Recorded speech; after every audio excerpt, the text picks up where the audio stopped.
বন্ধুরা, গরমের ওয়েদার কিন্তু পড়ে গেছে।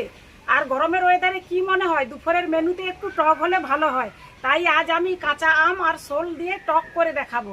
আর কাঁচা আম শোল দিয়ে টক করে তো শুধু ভাত খাওয়া যায় না, তার সঙ্গে এর জুটি কিন্তু আলু ভর্তা। আলু ভর্তাটাও আমি কিভাবে বানাই আর শোল মাছের আম দিয়ে টক কিভাবে করি সেটা তোমরা দেখতে থাকো।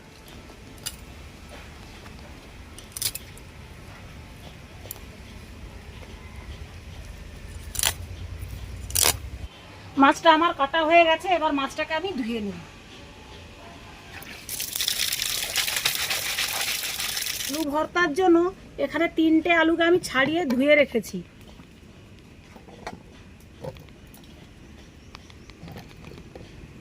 মাছটা ভালো করে ধুয়ে নিয়েছি। মাছের মধ্যে এবারে নুন আর হলুদ মাখিয়ে দেব। দিয়ে দেবো পরিমাণ মতো লবণ আর হলুদ গুঁড়ো।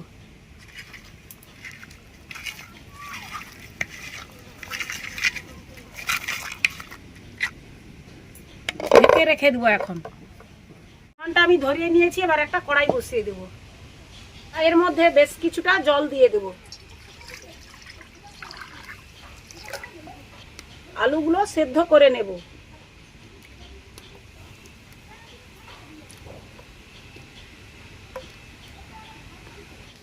আমসলের জন্য আমটা আমি কেটে নেব।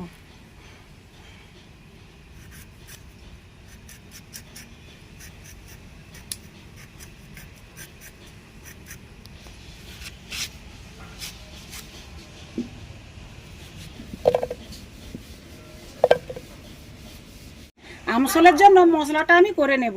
নিয়েছি সরষে আর পোস্ত, আর দিয়ে দেবো কিছুটা চাল মগজ।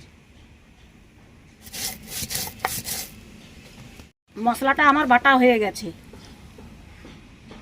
ওগুলো আমার সেদ্ধ হয়ে গেছে। আমি এবার আলুগুলোকে নামিয়ে নেব।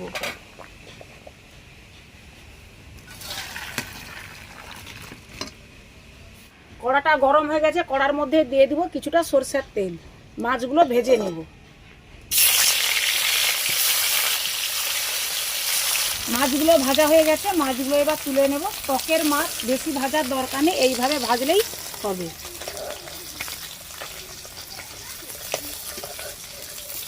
ওই তেলের মধ্যে আরও একটু পরিমাণ তেল দিয়ে দিব। তো শুকনো লঙ্কা আর 5 ফোড়ন দিয়ে দিব। আর দিয়ে দিব আম।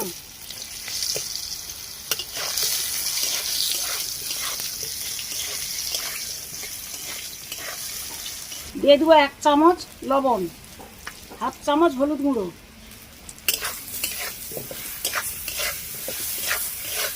বাটা মশলা,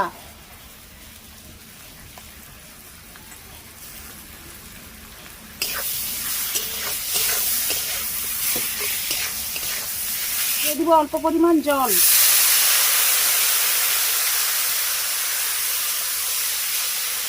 মশলাটা আমার ভাজা হয়ে গেছে, এবারে দিয়ে দিব পরিমাণ মতো জল।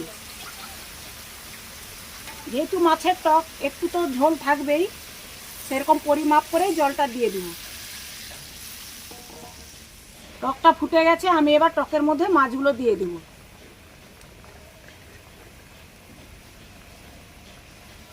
টকে মিষ্টি স্বাদ আনার জন্য দিয়ে দিব অল্প পরিমাণ চিনি আর 2টো চেরা কাঁচা লঙ্কা।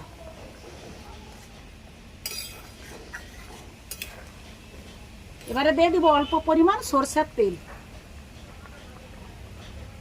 আমসলটা আমার রান্না হয়ে গেছে, আমি এবার নামিয়ে নেব।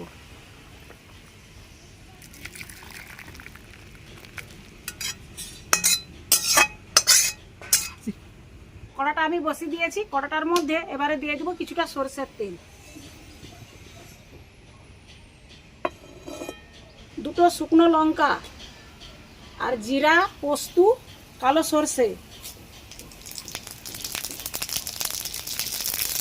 এবারে দিয়ে দেবো ওর মধ্যে কুচানো পেঁয়াজ।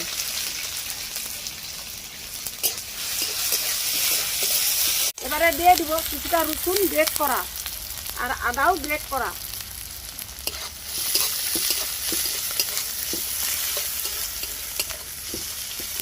কাঁচা লঙ্কা কুচানো আর টমেটোর কুচানো।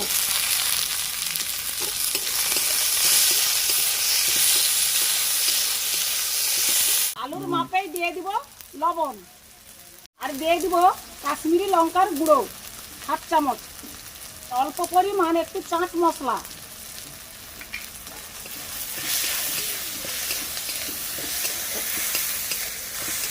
জিরা গুঁড়ো 1/2 চামচ,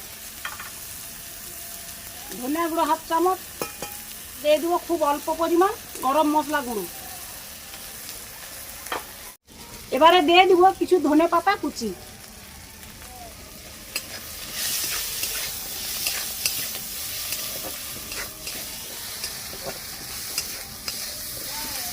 আমি কড়াটাকে একটু নামিয়ে নেব। এই যে আলুগুলো সেদ্ধ করে রেখেছি, এটা এবার আমি হাত দিয়ে ভালো করে মাখিয়ে নেব।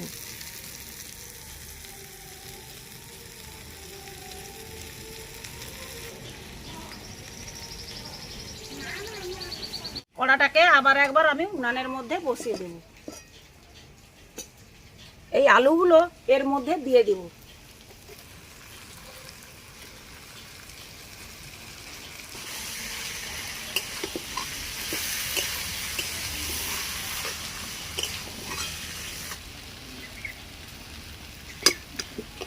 আলু ভর্তাটা আমার সম্পূর্ণভাবে তৈরি হয়ে গেল, আমি এবার নামিয়ে নিচ্ছি।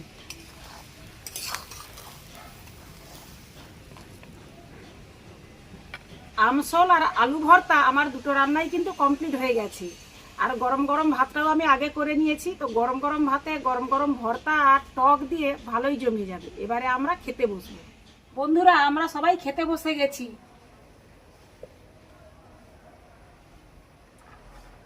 লাউ শাকের তরকারিটা আমি আগে সকালবেলা করে রেখেছিলাম, তাই আর শাকের তরকারিটার কোনো ভিডিও দেখানো হয়নি। গরমের দিনে আমের টক ভালো। আমের টক খাও, খেয়ে দেখো কিরকম লাগছে। ভাত দাও আরো। ভাত এবার উঠে যাবে। হ্যাঁ, আরাম দাও।